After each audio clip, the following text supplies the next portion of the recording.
Good evening प्यारे बच्चों, आपका स्वागत है हमारे प्यारे से YouTube channel real education class 10th में। मैं आशा करता हूं कि बच्चों आप सभी अच्छे होंगे और अपना पढ़ाई अच्छे से कर रहे होंगे। बच्चों, अगर आप इस चैनल पर नए हैं तो इस चैनल को सब्सक्राइब जरूर कर लें और साथ ही बेल आइकन को ऑल पर सेट कर लें, जिससे कि आने वाली वीडियो का नोटिफिकेशन सबसे पहले आप तक पहुंचे। प्यारे बच्चों, आज हम लोग एक नई क्लास पढ़ेंगे जिसमें राम नाम बिन बिरथे जगी जन्मा पाठ का फुल स्टोरी वीडियो कराया जाएगा।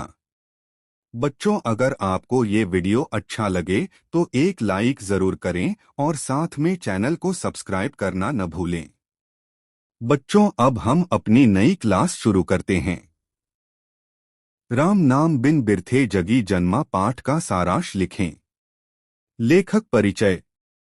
राष्ट्रपिता महात्मा गांधी का जन्म 2 अक्टूबर 1869 ईस्वी में पोरबंदर, गुजरात में हुआ था।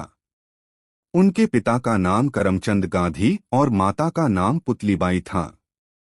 उनकी प्रारंभिक शिक्षा पोरबंदर और उसके आसपास हुई।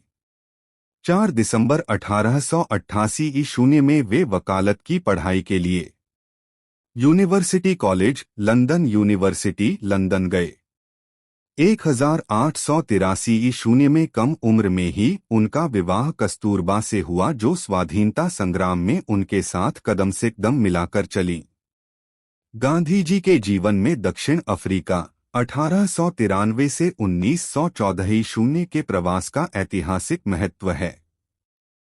वहीं उन्होंने अंग्रेजों के खिलाफ अहिंसा का पहला प्रयोग किया। 1915 ईस्वी में गांधी जी भारत लौट आए और स्वाधीनता संग्राम में कूद पड़े। आजादी की लड़ाई में उन्होंने सत्य के प्रयोग किए। अहिंसा और सत्याग्रह उनका सबसे बड़ा हथियार था। उन्होंने स्वराज की मांग की, अछूतोद्धार का काम किया, सर्वोदय का कार्यक्रम चलाया, स्वदेशी का नारा दिया, समाज में व्याप्त ऊंच नीच, जाति धर्म के विभेदक भाव को मिटाने की कोशिश की और अंततः अंग्रेजों की गुलामी से भारत को आजादी दिलाई।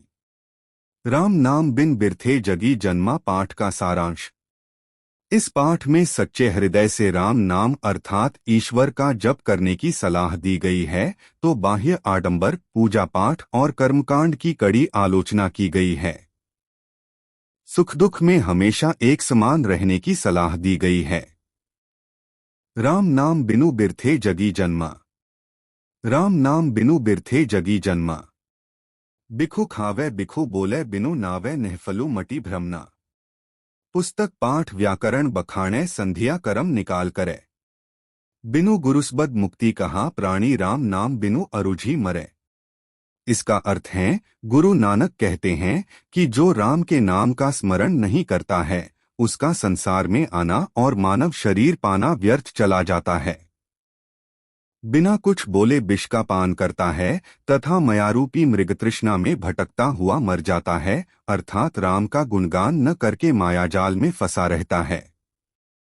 शास्त्र पुराण की चर्चा करता है, सुबह शाम एवं दोपहर तीनों समय संध्या वंदना करता है। नानक लोगों से कहता है कि गुरु भगवान का भजन किए बिना व्यक्ति को संसार से मुक्ति नहीं मिल सकती तथा सांसारिक मायाजाल में उलझकर रह जाना पड़ता है। दंड कमंडल सिखा सूत धोती तीरथ गबनु अति भ्रमनु करे। राम नाम बिनु शांति न आवे जपी हरिहरि नाम सुपारी परे। जटा मुकुट तन भसम लगाई वसन छोड़ी तन मगन भया। गुरु प्रसादी राखिले जन को हरिरस नामक झोली पिया। इसका अर्थ है, ऐसे प्राणी बाहरी दिखावा के लिए डंडा, कमंडल, शिखा, जनेऊ तथा गेरुआ वस्त्र धारण कर तीर्थ यात्रा करते रहते हैं, लेकिन राम नाम का भजन किए बिना जीवन में शांति नहीं मिलती है। भगवान का नाम ले लेकर पैर पुजाते हैं। वे अपने को संत कहलाने के लिए जटा को मुकुट बनाकर, शरीर में राख लगाकर, वस्त्रों को त्याग कर नग्न हो जाते हैं। संसार में जितने जीव जंतु हैं उन जीवों में जन्म लेते रहते हैं। इसलिए लेखक कहते हैं कि भगवान की कृपा को ध्यान में रखकर नानक ने राम का घोल पी लिया ताकि असार संसार से मुक्ति मिल जाए।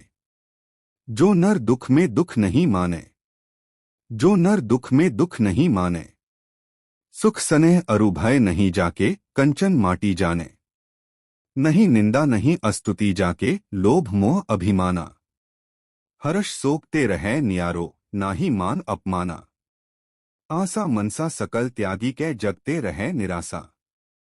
इसका अर्थ है, गुरु नानक कहते हैं कि जो मनुष्य दुख को दुख नहीं मानता है, जिसे सुख सुविधा के प्रति कोई आसक्ति नहीं है और न ही किसी प्रकार का भय है, जो सोना को मिट्टी जैसा मानता है, जो किसी की निंदा से न तो घबराता है और न ही प्रशंसा सुनकर गौरवान्वित होता है, जो लाभ मोह एवं अभिमान से परे हैं, जो हर्ष एवं विषाद दोनों में एक सा रहता है, जिसके लिए मान अपमान दोनों बराबर हैं, जो आशा तृष्णा से मुक्त होकर सांसारिक विषवासनाओं से अनासक्त रहता है, काम क्रोध जेहि पर से नाहिन तेहि घट ब्रह्मा निवासा, गुरु कृपा जेहि नर पै कीहि तिन्ह यह जुगति पिछानी, नानक लीन भयो गोबिंद सो ज्यों पानी संग पानी।